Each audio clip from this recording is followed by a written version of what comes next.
गांव का नाम था देवपुरा। गंगा के किनारे बसा, मंदिरों और खेतों से घिरा। पर उस गांव की एक सच्चाई थी जो किसी बाहरी को नजर नहीं आती थी। वहां इंसान की कीमत उसके काम से तय होती थी, दिल से नहीं। रमेश हर सुबह 4 बजे उठता, अंधेरे में ही अपनी टूटी साइकिल पर टोकरी बांधकर निकल पड़ता। गली गली घूमता, घरों के सामने पड़ा कचरा उठाता।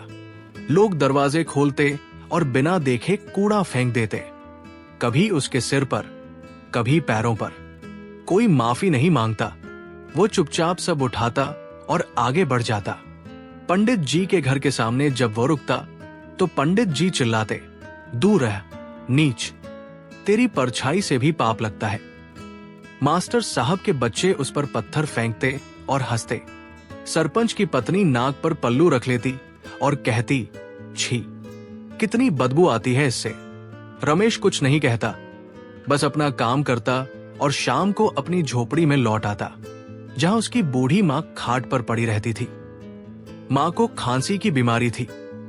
रमेश ने गांव के वैद्य को बुलाया, पर वैद्य ने कहा, मैं उस घर में पैर नहीं रखूंगा, तुम लोग अछूत हो।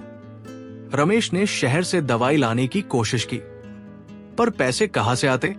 कचरा उठाने के बदले गांव वाले उसे महीने में बस 200 रुपए देते थे, कभी वो भी नहीं। एक शाम रमेश पंचायत भवन के बाहर बैठा था। अंदर गांव की बैठक चल रही थी। सरपंच ने उसे देखा और गुस्से से बोला, यहां क्यों बैठा है?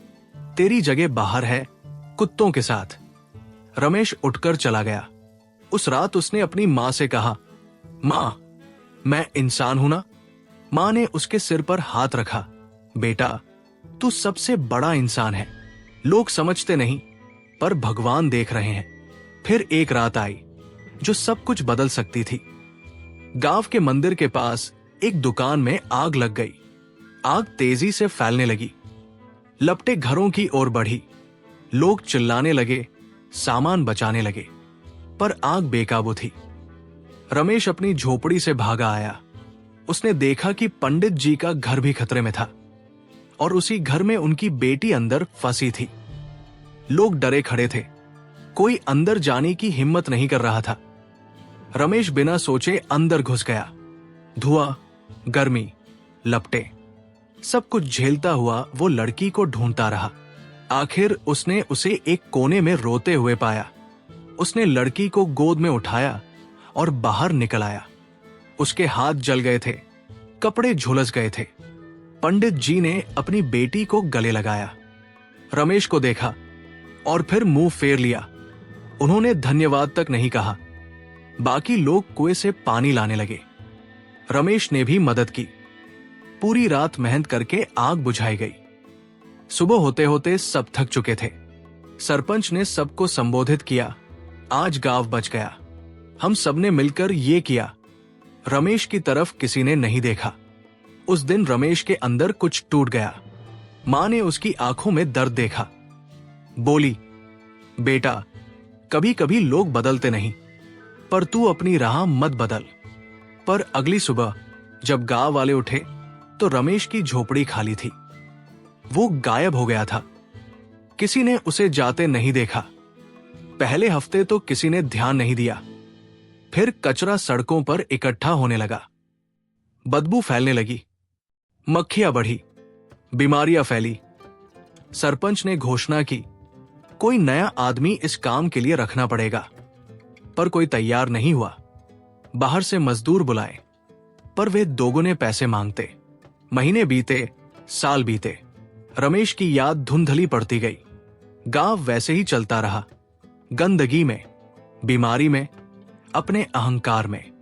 10 साल बाद एक गर्म दोपहर, जब गांव के लोग पेड़ों की छाव में बैठे गप्पे मार रहे थे, तभी एक चमकदार काली कार गांव में घुसी। ऐसी कार गांव वालों ने सिर्फ टीवी में देखी थी। कार रुकी, ड्राइवर ने दरवाजा खोला। उतरा एक आदमी, साफ सफेद शर्ट, काली पैंट, चमकते जूते, चेहरे पर शांति, आंखों में वही पुरानी सादगी। रमेश, लोग सन्न रह गए। फुसफुसाहटें शुरू हुई। ये वही रमेश है कचरा वाला इतना बदल कैसे गया? रमेश ने गांव की गलियों में कदम रखा। सब कुछ वैसा ही था, टेढ़ी मेढ़ी गलियां, टूटे घर, सड़कों पर कचरा। वो सीधा अपनी पुरानी झोपड़ी की ओर बढ़ा। झोपड़ी अब खंडहर बन चुकी थी। वो वही खड़ा हो गया, आंखें बंद की। मां की याद आई, मां जो उसके जाने के 2 साल बाद चल बसी थी, अकेली, बिना बेटे के। पंडित जी हिम्मत करके आगे आए, हाथ जोड़कर बोले, रमेश तुम? रमेश ने उन्हें देखा।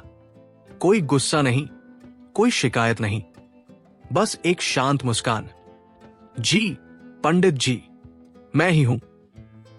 पर यह सब? पंडित जी ने कार की ओर इशारा किया। रमेश बोला, मैं यहां से गया तो शहर चला गया था। वहां एक कंपनी में सफाई का काम मिला। मैंने देखा कि शहर में कचरा प्रबंधन की बहुत जरूरत है। मैंने छोटे स्तर पर शुरुआत की, घरों से कचरा इकट्ठा करना, उसे अलग करना, रिसाइकल करना। धीरे धीरे काम बढ़ता गया। लोगों ने मेहनत देखी, ईमानदारी देखी। आज मेरी अपनी कंपनी है 5 शहरों में। लोग हैरान थे। सरपंच आगे आए, तो तुम अब अमीर हो? रमेश ने सिर हिलाया। पैसा आया, हां, पर वो मेरा मकसद नहीं था। मैं यहां इसलिए लौटा हूं क्योंकि ये मेरा गांव है। मेरी मां यहीं सोई है और मैं चाहता हूं कि ये गांव साफ हो, स्वस्थ हो। उसने अपने बैग से कुछ कागजात निकाले। मैंने तय किया है कि देवपुरा में एक स्कूल बनाऊंगा, मुफ्त शिक्षा के लिए। एक छोटा अस्पताल बनाऊंगा जहां हर किसी का इलाज हो, चाहे वो किसी भी जाति का हो। और एक सफाई व्यवस्था शुरू करूंगा ताकि यहां के बच्चे बीमार न पड़े। सन्नाटा छा गया। एक बूढ़ा आदमी जो कभी रमेश पर पत्थर फेंकता था, अब लाठी टेकता हुआ आगे आया। उसकी आंखों में शर्म थी। रमेश, हमने तुझे इतना सताया, अपमानित किया। तेरी मां बीमार थी, हमने मदद नहीं की। तूने हमें बचाया, हमने धन्यवाद तक नहीं कहा। फिर भी तू लौटा हमारे लिए। रमेश ने उस बूढ़े के कंधे पर हाथ रखा। बाबा, गांव मेरी मां की तरह है। मां से कोई नाराज नहीं होता। और फिर मुझे एहसान नहीं, फर्ज अदा करना है। ये धरती मेरी है, इसे बेहतर बनाना मेरा काम है। पंडित जी की आंखों में आंसू आ गए। वे रमेश के पैरों की ओर झुके, पर रमेश ने उन्हें रोक लिया। नहीं पंडित जी, मुझसे कोई छोटा नहीं, नहीं कोई बड़ा। हम सब बराबर हैं, बस काम अलग है।